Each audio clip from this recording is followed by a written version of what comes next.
வணக்கம். இன்றைய செய்திகளின் தொகுப்பு. டெல்லியில் விவசாயிகள் போராட்டத்தை தூண்டும் வகையிலான கணக்குகளை முடக்கும் அரசின் கோரிக்கையை நிராகரித்த எக்ஸ் சமூக வலைதளம் கருத்து சுதந்திரத்தை உறுதி செய்வதே நோக்கம் என விளக்கம். 18வது வார்டுக்கு உட்பட்ட மாநகராட்சி ராமசாமி நகர் ஆரம்ப பள்ளியில் rotary E club of metro dynamics சார்பில் ரூபாய் 1,30,000 மதிப்பீட்டில் மாணவ மாணவியர்களின் தொழில்நுட்ப கல்விக்காக ஸ்மார்ட் போர்டு வழங்கிய நிகழ்வில் ரோட்டரி கிளப் கவர்னர், தலைவர், செயலாளர், பொருளாளர் அனைவருக்கும் மனமார்ந்த நன்றியையும் வாழ்த்துக்களையும் KMDK கோவை 18வது வார்டு மாமன்ற உறுப்பினர் ஆர் ராதாகிருஷ்ணன் அவர்கள் தெரிவித்தார். தென்கொரியாவில் மருத்துவக் கல்லூரிகளில் மாணவர் சேர்க்கை அதிகரிப்பால் தங்களுக்கு ஊதியம் குறைபடுமோ என்ற அச்சத்தில் பயிற்சி மருத்துவர்கள் போராட்டம்.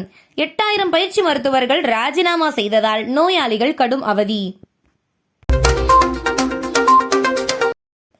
மருந்து சீட்டில் நோயாளிகளுக்கு புரியும் வகையில் கேபிட்டல் எழுத்தில் எழுத வேண்டும் என அரசு மற்றும் தனியார் மருத்துவர்களுக்கு தமிழ்நாடு மருத்துவத்துறை உத்தரவு.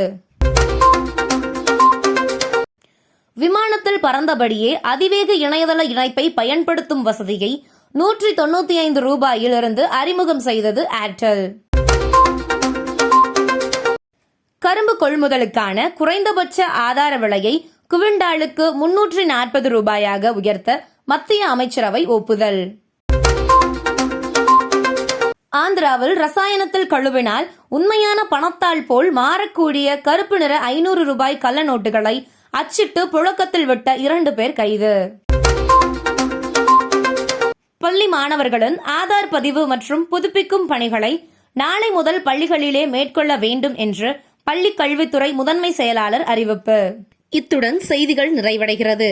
மேலும் இதுபோன்ற செய்திகளுக்கு KMDK லைவ் சேனலை லைக் பண்ணுங்க, ஷேர் பண்ணுங்க, சப்ஸ்கிரைப் பண்ணுங்க.